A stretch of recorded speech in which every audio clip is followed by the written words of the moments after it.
I suppose it's just that old prejudices. Oh, man, I cannot say prejudices. Prejudices. Prejudices. Why does that sound so weird? Prejudices. He's prejudiced. Prejudices. Prejudices. This is a vlog. I found myself late at night at a Denny's, which I know sounds like I've given up all hope on life, but there was some place to sit and we were thirsty. We were traveling from Pomona back to Anaheim after a concert. I was with my friend Jen and my other friend Nick, who you may know as one half of the Playgrounders, or you don't, which just means you internet wrong. It was a really great car trip. We talked a lot about life and passions and art and made this really strong connection. Now, I don't want to start rumors, but there was a little bit more that happened in that car that night too. Podcasting, which is so much worse than what you were probably thinking about. So back to Denny's, the conversation turned to the depiction of Asians in Western culture, and I made the comment that I really felt that Asians are really the only group that is culturally acceptable to make fun of, no matter who you are. Now I do realize how white I am. Every time I make a video about race or gender, I need to point out the fact of how easy I actually have it. And I do. I am a white, North American, male, aged 18 to 49. I have it real good. There's two things I need to care about on a daily basis: myself and knowing nothing about soccer. When it comes to this idea of Asians, we just jumble a whole bunch of cultures together anyways. We forget that Russia, parts of the Middle East, India, Pakistan are all parts of Asia as well. We just don't care. Oh, you're Asian, like Psy. So, are you like into tentacle porn? Man, your dictator is cray. Do you still believe in dragons? Mulan is my favorite Disney film. Ching Chong, Ping Pong.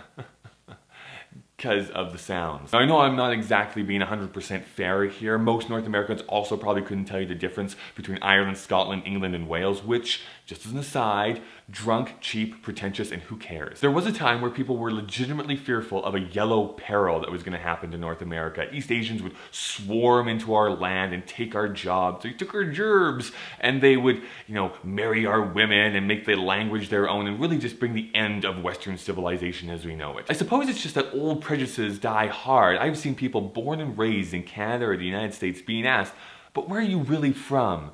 They are perpetual foreigners. Their families could very well have been here longer than yours have been, but we have the benefit of just ghosting around. I don't believe this is some guy's struggle with white guilt, whether it's this idea of Asian men coming to prey on white women, or the myth that all Asian men are misogynists, or this dragon lady concept. Western society has appropriated so many things from Asian culture and wrapped it up into this mystic otherness, when all it is different. And sometimes the same. I mean, it's fine to be curious, but to belittle or deride an entire culture in 2014 seems just a bit ridiculous. Let's put it this way. The best representation of Asians that I could think of off the top of my head were the Fast and the Furious movies. There you have Sung Kang, who portrays Han, who is a huge fan favorite in that series.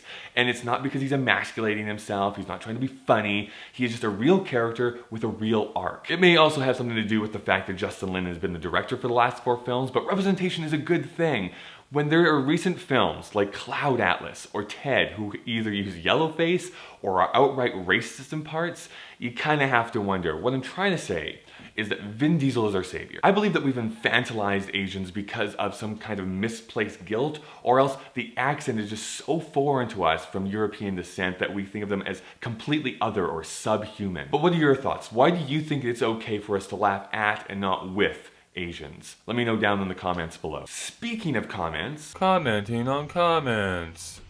My last video had a lot of discussion on it, so I made this segment up, and maybe one day you'll see yourself here, because I know you're clamoring for it. Nicholas says that there is maybe a different VidCon for everyone, and I do believe that. Everyone has their own little special snowflake, and mileage may vary for each one of them to totally mix that metaphor up. I really value and appreciate all the friends that I've made over the last few years, and it's why I keep going back to VidCon. Owen Brunch hopes that Hank or somebody will come up with some type of solution so that fans are not clumping and running after their favorite YouTubers, and I do believe that there will be a solution that's presented. I like looking for solutions instead of just complaining about things. Finally, Scratching Cat points out the fact of how sexist and insensitive my last comment was in my last video, and I agree. I may be digging myself a bigger hole here, but more than the stupid comment was the fact that it was just an easy joke to make, and not a particularly funny one at all, but I really thank and appreciate you pointing it out so that I can learn from it. My name is Kyle. 2 of my biggest idols are Shigeru Miyamoto and Hayao Miyazaki. I'll see you all again next Thursday.